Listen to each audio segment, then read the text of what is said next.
বাংলাদেশের ক্ষমতাচ্যুত প্রধানমন্ত্রী শেখ হাসিনাকে নয়াদিল্লিতে সংবাদ সম্মেলনে বক্তব্য দেওয়ার সুযোগ দেওয়ায় ভারত সরকারের ভূমিকা নিয়ে প্রশ্ন তুলেছেন স্বরাষ্ট্রমন্ত্রী। বিবিসি বাংলাকে দেওয়া প্রতিক্রিয়ায় তিনি বলেন, শেখ হাসিনাকে ভারত সরকার গণমাধ্যমে কথা বলার সুযোগ কেন দিল, এটি আমাদের প্রশ্ন। ভারতের নয়াদিল্লিতে গতকাল ৫ আগস্ট ক্ষমতাচ্যুত সাবেক প্রধানমন্ত্রী শেখ হাসিনার সংবাদ সম্মেলনে অংশ নিয়েছিলেন বাংলাদেশ ক্রিকেট দলের সাবেক অধিনায়ক ও সাবেক সংসদ সদস্য সাকিব আল হাসান। এর পরের দিন বৃহস্পতিবার এই ক্রিকেটারের বিরুদ্ধে দুর্নীতি দমন কমিশনের তদন্ত কর্মকর্তারা নড়েচড়ে বসেন। হঠাৎই তদন্ত কাজে গতি আসে। দ্রুতই তদন্ত শেষ করে সংশ্লিষ্ট ঊর্ধ্বতন কর্মকর্তার কাছে প্রতিবেদন জমা দেওয়ার প্রস্তুতি নিচ্ছে কর্মকর্তারা। গ্যাস বিদ্যুৎ খাতে সরকারকে ব্যর্থ আখ্যা দিয়ে চুলা হাঁড়ি পাতিল নিয়ে গতকাল বৃহস্পতিবার সচিবালয়ে অভিমুখে মিছিল করেছে জামাতে ইসলামের ১১ দলীয় ঐক্য। বিরোধী দলীয় নেতা শফিকুর রহমান মিছিলের নেতৃত্ব দেন। মিছিলটি জিপিও মোড়ে গেলে আটকে দেয় পুলিশ। এ সময় পুলিশের সঙ্গে হালকা ধাক্কাধাক্কির পর সরে যান মিছিলকারীরা। জ্বালানি খাতকে বেসরকারীকরণ এবং আমদানি নির্ভর করার উদ্যোগ বাংলাদেশের জাতীয় নিরাপত্তা, অর্থনৈতিক স্বাধীনতা ও রাষ্ট্রীয় সার্বভৌমত্বের জন্য হুমকি বলে মন্তব্য করেছেন আমার বাংলাদেশ এবি পার্টির চেয়ারম্যান ব্যারিস্টার আসাদুজ্জামান ফুয়াদ। ইরানের সঙ্গে যুক্তরাষ্ট্রের চলমান উত্তেজনার মধ্যে ভারতের প্রধানমন্ত্রী নরেন্দ্র মোদীকে টেলিফোন করেছেন ইসরায়েলের প্রধানমন্ত্রী নেতানিয়াহু। ফোন আলাপে মধ্যপ্রাচ্যের সাম্প্রতিক পরিস্থিতি নিয়ে বিস্তারিত মত বিনিময়ের পাশাপাশি ভারত ইসরায়েল বিশেষ কৌশলগত অংশীদারিত্বের বিভিন্ন খাতের অগ্রগতি পর্যালোচনা করেছেন দুই নেতা। দ্রুততম সময়ে মাদক কারবারিদের তালিকা তৈরি করা হবে। মাদক চোরা কারবারের মূল হোতা ও বহনকারী এ তালিকায় থাকবে। এছাড়াও টেকনাফে অপহরণ বন্ধে ২টি সেনা ক্যাম্প স্থাপনের পরিকল্পনার কথা জানান স্বরাষ্ট্রমন্ত্রী সালাউদ্দিন আহমেদ। আগামী সেপ্টেম্বরে ভারতের নয়াদিল্লিতে অনুষ্ঠিত ব্রিক্স শীর্ষ সম্মেলনে প্রধানমন্ত্রী তারেক রহমান অংশ নেবেন কিনা সে সিদ্ধান্ত তিনি নিজে নেবেন বলে জানিয়েছেন পররাষ্ট্র প্রতিমন্ত্রী শামা ওবায়েদ ইসলাম। শেখ হাসিনা জেল হোক ফাঁসি হোক সেটা আমি সমর্থন করি না, এমন মন্তব্য করেছেন বঙ্গবীর কাদের সিদ্দিকী বীর উত্তম। বৃহস্পতিবার কৃষক শ্রমিক জনতা লীগে কিশোরগঞ্জ জেলা শাখার সভাপতি আমিনুল ইসলাম তারেকের কবর জিয়ারতে এসে এমন মন্তব্য করেন তিনি। বরিশাল থেকে ৮২ জন যাত্রী নিয়ে সিলেটের উদ্দেশ্যে ছেড়ে আসা সাগরিকা পরিবহনের একটি বাস ফরিদপুরের ভাঙ্গায় নিয়ন্ত্রণ হারিয়ে সড়কের পাশে খাদে পড়ে যায়। এতে ১০ জন যাত্রী আহত হয়েছেন। তাদের উদ্ধার করে হাসপাতালে পাঠিয়েছে হাইওয়ে পুলিশ ও ফায়ার সার্ভিসের সদস্যরা। যুক্তরাষ্ট্রের জন্মসূত্রে নাগরিকত্ব প্রাপ্তির সুযোগ সীমিত করল প্রেসিডেন্ট ডোনাল্ড ট্রাম্পের প্রশাসন। গতকাল বৃহস্পতিবার এ সংক্রান্ত একটি প্রেসিডেন্সিয়াল নির্বাহী আদেশে সাক্ষ্য গ্রহণ করেছেন ডোনাল্ড ট্রাম্প।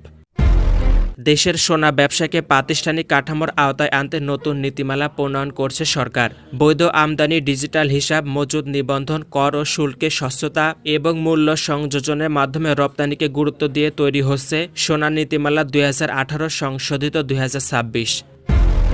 ইরানের সঙ্গে চলমান যুদ্ধ খুব শিগগিরই শেষ হবে বলে মন্তব্য করেছেন মার্কিন প্রেসিডেন্ট ডোনাল্ড ট্রাম্প। একই সঙ্গে তিনি স্বীকার করেছেন যুক্তরাষ্ট্রের সামরিক বাহিনীর কিছু ধরনের অস্ত্রের মজুত সরবরাহে চাপ তৈরি হয়েছে। রাজধানীর গুলশানে অবস্থিত পাকিস্তান হাই কমিশনারের সরকারি বাসভবনে অগ্নিকাণ্ডের ঘটনা ঘটেছে। এই ঘটনার পর স্ত্রীসহ হাসপাতালে পাকিস্তানের হাই কমিশনার। বিএনপির জ্যেষ্ঠ যুগ্ম মহাসচিব ও প্রধানমন্ত্রীর রাজনৈতিক উপদেষ্টা রুহুল কবির রিজভী বলেছেন, ভারত আবারও শেখ হাসিনাকে টুল বা হাতিয়ার হিসেবে ব্যবহার করছে।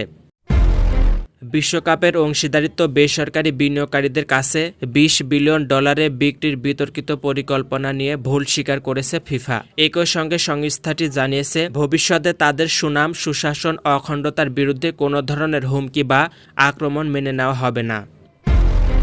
আগস্ট মাসের প্রথম ৫ দিনে দেশে এলো $৬০২ বিলিয়ন রেমিটেন্স, যা বাংলাদেশি মুদ্রায় প্রায় ৭,৩৪৪ কোটি ৪০ লাখ টাকা। কুমিল্লার দেবিদ্বারে সিঙ্গারা সমোসা খাওয়ানোর প্রলোভন দেখিয়ে একটি সরকারি প্রাথমিক বিদ্যালয়ের শিক্ষার্থীদের দিয়ে কার্যক্রম নিষিদ্ধ আওয়ামী লীগের পক্ষে মিছিল করানোর অভিযোগ উঠেছে স্থানীয় এক যুবলীগ নেতার বিরুদ্ধে। এই ঘটনায় এলাকায় ব্যাপক আলোচনা সমালোচনার সৃষ্টি হয়েছে। 1,19,000 শিক্ষক ও কর্মচারীরা এবার বড় সুখবর পেলেন। অবসর ও কল্যাণ ট্রাস্টের অর্থে অপেক্ষায় থাকা এসব শিক্ষকদের আটকে থাকা অর্থ বিতরণের সিদ্ধান্ত সম্মতি দিয়েছেন প্রধানমন্ত্রী তারেক রহমান। আগামী 15 আগস্ট আনুষ্ঠানিকভাবে এ কার্যক্রমের উদ্বোধন হওয়ার কথা রয়েছে। আগামী 16 আগস্ট ফ্যামিলি কার্ড কর্মসূচির আনুষ্ঠানিক উদ্বোধন করবেন প্রধানমন্ত্রী তারেক রহমান। চলতি অর্থবছরে মোট 41 লাখ পরিবারকে এ কার্ড দেওয়ার সিদ্ধান্ত নিয়েছে সরকার। তবে এই কার্ড আগামী অক্টোবর থেকে পর্যায়ক্রমে দেওয়া হবে। আর উপকারভোগীরা টাকা পাবেন সরকারি 3 ব্যাংকের মাধ্যমে। এসএসসি ও সমমান পরীক্ষা ফল প্রকাশ আগামী সোমবার 10 আগস্ট প্রকাশিত হবে। শিক্ষার্থীরা মোবাইলে SMS এর পাশাপাশি সংশ্লিষ্ট শিক্ষা বোর্ডের ওয়েবসাইট থেকেও নিজেদের ফল জানতে পারবেন। মধ্যপ্রাচ্যের উত্তেজনা এবং হরমুজ প্রণালীতে নৌ চলাচল নিয়ে উদ্বেগের মধ্যে আন্তর্জাতিক বাজারে অপরিশোধিত জ্বালানি তেলের দাম আবারও বেড়েছে। খবর আল জাজিরার।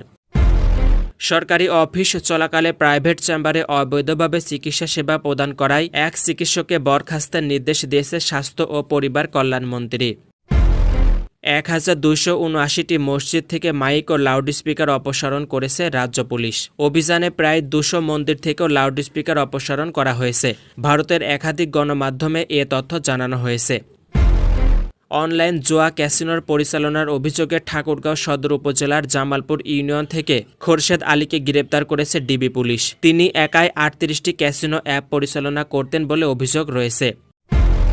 জাতীয় সংকটের পাশাপাশি আন্তর্জাতিক পরিস্থিতিও দেশের জন্য বড় চ্যালেঞ্জ বলে মন্তব্য করেছেন কৃষক শ্রমিক জনতা লীগের সভাপতি বঙ্গবীর কাদের সিদ্দিকী। তবে এই পরিস্থিতিতেও ডক্টর ইউনূসের চেয়ে হাজার গুণে ভালোভাবে দেশ পরিচালনা করছেন প্রধানমন্ত্রী তারেক রহমান বলে দাবি করেছেন তিনি।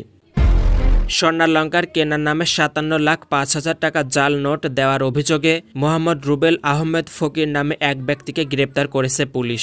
এ সময় তার সাথে থাকা অপর এক সহযোগী পালিয়ে যান। প্রধানমন্ত্রী তারেক রহমান বলেছেন, নদী দূষণ এখন দুর্বিষহ পর্যায়ে পৌঁছেছে। এখনই কার্যকর পদক্ষেপ না নিলে ভবিষ্যৎ প্রজন্মের কাছে আমাদের জবাবদিহি করতে হবে। নদী দূষণ রোধে কঠোর পদক্ষেপ গ্রহণে কোনো ধরনের অবহেলার সুযোগ নেই।